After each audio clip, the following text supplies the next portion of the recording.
चलिए खबरों में आगे बढ़ेंगे। अलीगढ़ मुस्लिम यूनिवर्सिटी के स्टूडेंट फैजान अंसारी को एनआईए ने आईएसआईएस से कनेक्शन होने के आरोप में गिरफ्तार किया है।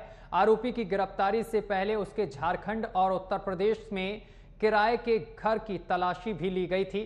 तलाशी के दौरान कई इलेक्ट्रॉनिक उपकरण और आपत्तिजनक सामग्री और दस्तावेज जब्त किए गए हैं। जांच एजेंसियों के मुताबिक अंसारी ने आईएसआईएस की विचारधारा के प्रचार प्रसार के लिए साथियों के साथ मिलकर साजिश रची और जिसका मुख्य मकसद भारत में हिंसा, आतंकी हमले कराना था। तो बताते चले कि जांच एजेंसियों ने बताया है कि फैजान अंसारी भारत में आईएसआईएस के कैडर बेस को मजबूत करने के लिए धर्म परिवर्तन कराने वाले युवाओं को कट्टरपंथी बनाने के साथ ही उन्हें आतंकवादी एक्टिविटी कराने के लिए उकसा रहा था। वह विदेश स्थित आईएसआईएस संचालकों के संपर्क में था जो उसे इस संगठन में नए लड़कों को कैसे शामिल किया जाए इसकी ट्रेनिंग दे रहे थे। और इस खबर पर अधिक जानकारी के साथ हमारे संवाददाता जितेंद्र प्रताप सिंह हमारे साथ सीधा लाइव जुड़ गए हैं। जितेंद्र प्रताप सिंह, अलीगढ़ में बड़ी कार्रवाई की गई है, किस तरीके से देखते हैं?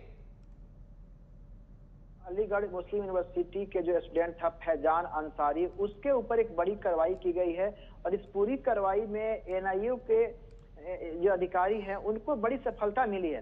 दरअसल फैजान अंसारी जो था वो कई सारे आतंकवादी गतिविधियों में शामिल था।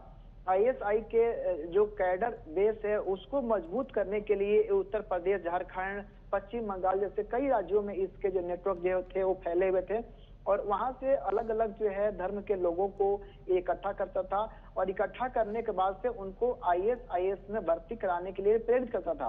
उनके भर्ती से पहले उनका जो है वो धर्म परिवर्तन करके उनको इस्लाम कबूल करवाता था और जब वो इस्लाम कबूल करते थे तो उनका ब्रेन वॉश करता था कि वो आतंकी गतिविधियों में शामिल हो और इस्लामिक एजेंडे को, गजवाए हिंद के एजेंडे को और आईएसआई के जो आतंकी जो नेटवर्क सेल है, स्लीपर सेल है, उसमें शामिल होकर के भारत के अंदर जो है आतंकी गतिविधियों को वो अंजाम दे, इसके लिए जो है वो काम करता था। इसी पूरे घटनाक्रम को जब जांच करते हुए पुलिस जब अलीगढ़ मुस्लिम यूनिवर्सिटी में पहुंची तो वहां पे उसका कुछ ठिकाना जो है पश्चिम बंगाल में मिला और कुछ उसके ठिकाने जो है उत्तर प्रदेश में मिले।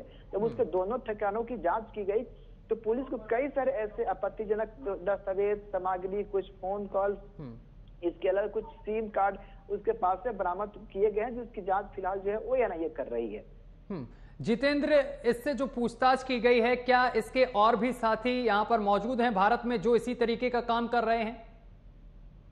देखिए उसका पूरा एक नेटवर्क बना हुआ है।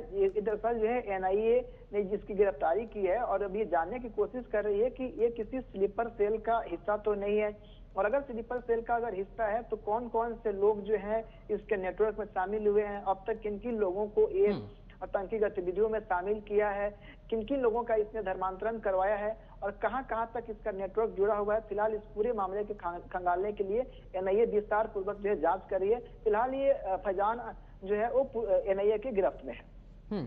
इसके साथ साथ जो आरोपी गिरफ्तार किया गया है इसके पास से कौन सी चीजें बरामद हुई हैं, इसके बारे में कोई जानकारी मिल पाई है? पुलिस ने बताया है क्या?